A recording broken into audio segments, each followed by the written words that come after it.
Custo de vida, emprego e desemprego, cesta básica, tarifas públicas, salário mínimo.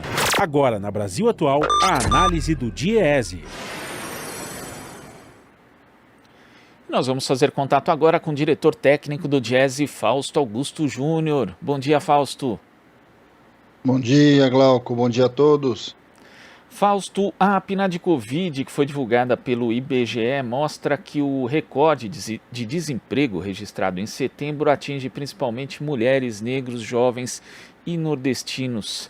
A pandemia pode, assim, aprofundar as desigualdades que já são históricas no Brasil, atingindo os grupos que são mais vulneráveis, Fausto? Bem, Glauco, sem dúvida. Na verdade, a gente já viu isso ao longo da pandemia como um todo.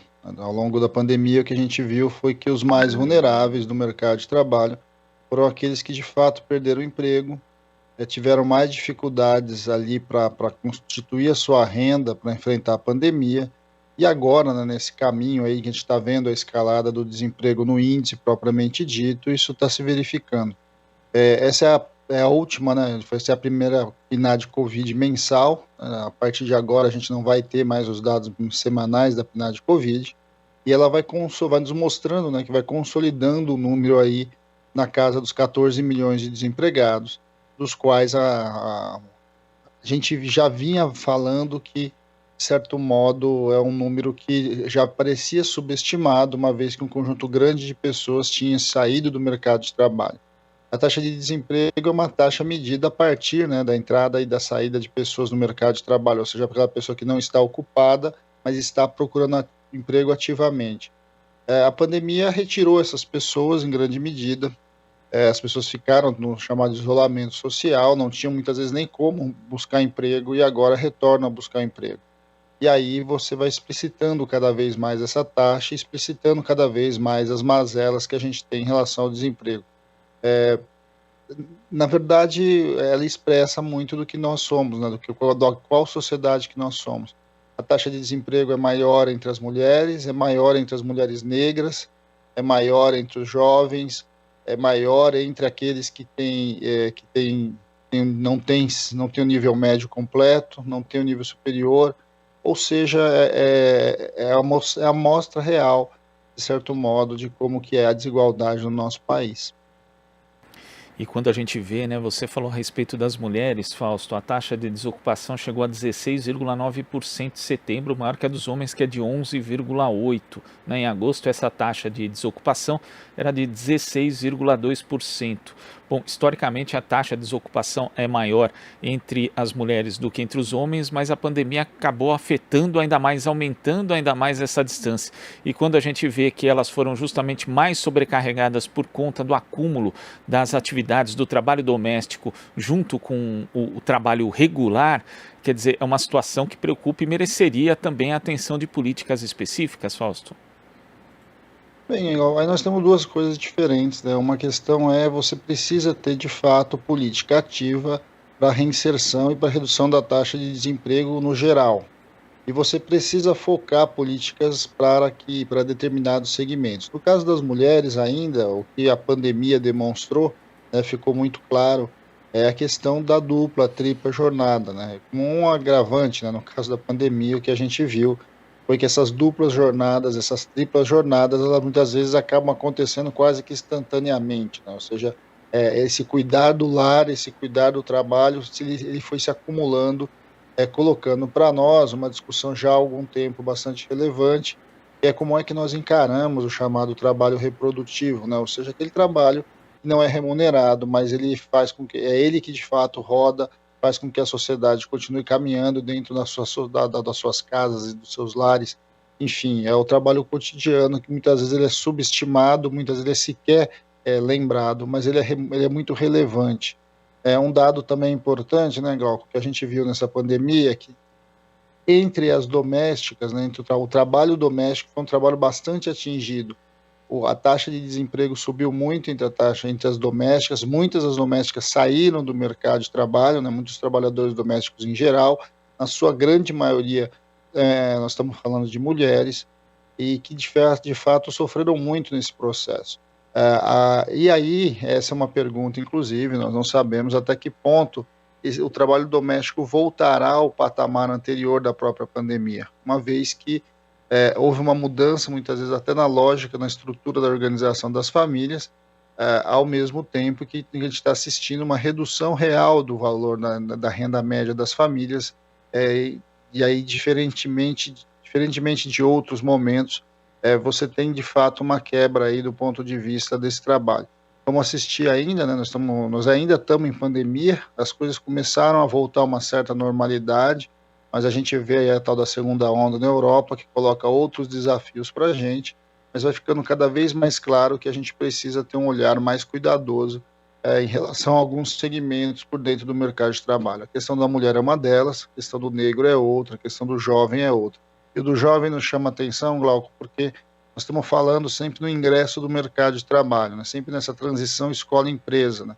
E nem nesse caso específico, nós temos dois grandes problemas. Nós estamos caminhando para um aumento da evasão escolar por dentro do ensino médio, principalmente, entre os jovens, e ao mesmo tempo um ingresso que, na verdade, ele acaba sendo ingresso ou não ingresso, né? Ou seja, ele vai buscar o trabalho, mas não consegue encontrá-lo, ou você vai entrando com um ingresso bastante vulnerável em funções de remuneração muito baixa e que marca a trajetória do jovem aí no próximo período, né? Na verdade, na sua vida como um todo. O que os números mostram para a gente é que quanto mais precário o jovem ingressa no mercado de trabalho, mais ele vai carregar essa marca, ou seja, menor serão as oportunidades futuras que ele vai ter de sair dessa condição.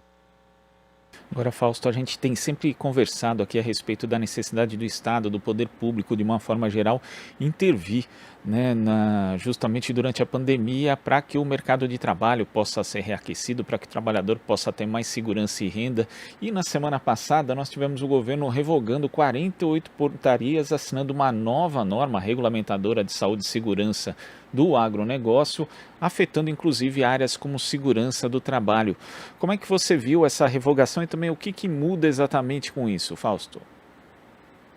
Bem, Glauco, na verdade a gente está assistindo já há algum tempo qual que é a política de emprego desse atual governo. A política do atual governo é retirada de direitos, a tese de que o emprego volta se quanto menos direito você tiver. É o inverso do que a gente assistiu ao longo das últimas décadas, em que você busca maior formalização. O atual governo, na verdade, quer reduzir o patamar dos trabalhadores formais a uma realidade muito próxima até aos próprios trabalhadores informais. E vamos lembrar a máxima do próprio presidente da República, que o trabalhador vai ter que escolher se ele vai querer emprego ou vai querer direitos. O que a gente assistiu do ponto de vista dessas revogações tem, de certo modo, a ver com isso. Sobre o discurso, né, de você estar desburocratizando, de você estar retirando itens ali que já foram superados do ponto de vista da norma do trabalho, o governo, na verdade, começa um processo de desconstrução das normas regulamentadoras, e vamos lembrar que são as normas regulamentadoras que garantem, ou que pelo menos disciplinam as condições de saúde e segurança no Brasil. O governo já tinha iniciado esse processo já o ano passado, ele vem revogando ou vem alterando um conjunto de normas, e essas normas são mais um conjunto que o governo anuncia. No caso do agronegócio, o que ele faz, na verdade, é deixar muito claro que para o agronegócio ali, a realidade precisa ser adaptada, e a gente também acha que precisa ser adaptada, mas no caso deles, a visão de readaptação é uma visão de efetivo retirada de direitos, efetivo descontrole da mão de obra, lembrando que é uma área, inclusive, onde a gente tem as maiores taxas de mão de obra escrava e assim sucessivamente. De certo modo, isso se vincula, Glauco, também a um olhar sobre a redução da fiscalização. O orçamento que está colocado aí para o ano que vem retira muito recurso do Ministério do antigo Ministério do Trabalho, mas das áreas de fiscalização do trabalho, e de certo modo a gente está vendo isso não só na questão do trabalho, mas na questão do meio ambiente, na questão das diversas outras atuações de controle do Estado. Há uma característica desse governo de simplesmente deixar as coisas como estão e aos poucos ir inclusive retirando essa proteção que foi construída ao longo dos 30 anos. A redução dessas normas, de certo modo, tem muito a ver com isso. Há uma fala que é uma visão de modernização, mas nós sabemos de fato que em meio a essa modernização, o que nós estamos vendo é que cada uma dessas medidas, ela procura, ao mesmo tempo em que muitas vezes ela revoga uma questão ali, realmente estava superada, mas junto com isso ele vai retirar alguma coisa que tinha sido contratado, que tinha sido consensuado no âmbito aí do Conselho Nacional do Trabalho já há algum tempo. Eu acho que isso é uma discussão bastante importante, nesse caso específico tem a ver com a saúde do trabalhador, com as normas de regulamentação de saúde e segurança, e que o Brasil, inclusive, tinha, do ponto de vista da organização das suas normas, uma referência importante, inclusive, na discussão global. Quer dizer, um conjunto de coisas que têm sido feitas, né, Fausto, nesse governo, essa revogação das normas, mas tivemos também aí a redução, como você mencionou, da fiscalização do trabalho, possibilitando inclusive aí a existência do trabalho escravo no Brasil, e tivemos ainda a desregulamentação feita pela reforma trabalhista, a lei da terceirização, também outras mudanças legislativas e dificuldades, por exemplo, do próprio trabalhador de acessar a justiça trabalhista por conta dessas mudanças. Então, um conjunto de coisas, isso aliado à alta taxa de desemprego, que realmente coloca um trabalhador numa situação muito ruim, né, dentro da realidade brasileira, Fausto. Não, e vai demonstrando o quanto o discurso não tem base na realidade. O discurso da reforma trabalhista era um discurso que quanto mais eu desregulamentasse, quanto mais os direitos fossem flexibilizados, menor seria a taxa de desemprego. A gente olha a taxa de desemprego crescendo desde 2017, desde 2016, e essa taxa vem só crescendo, né? Nós não temos nenhum mecanismo de fato de redução da taxa, e os mecanismos que eles dizem que se utilizam, na verdade, ao retirar direitos, deixa as populações mais vulneráveis e a taxa de desemprego não cede.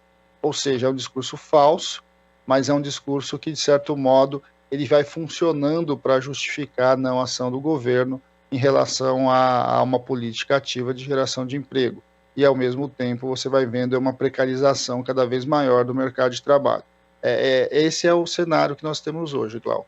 De certo modo, você tem aumento da taxa de desemprego, redução dos direitos e um discurso de que é por aí que deve ser o caminho mesmo. Mas, no final das contas, o que vai acontecendo é que a gente vai consolidando uma taxa de desemprego alta, né, ou seja, acima dos 14 milhões de pessoas desempregadas, e cotidianamente, cada vez mais um trabalho, de um lado, renda menor, menos direito, e afunilando aí a condição média do trabalhador brasileiro.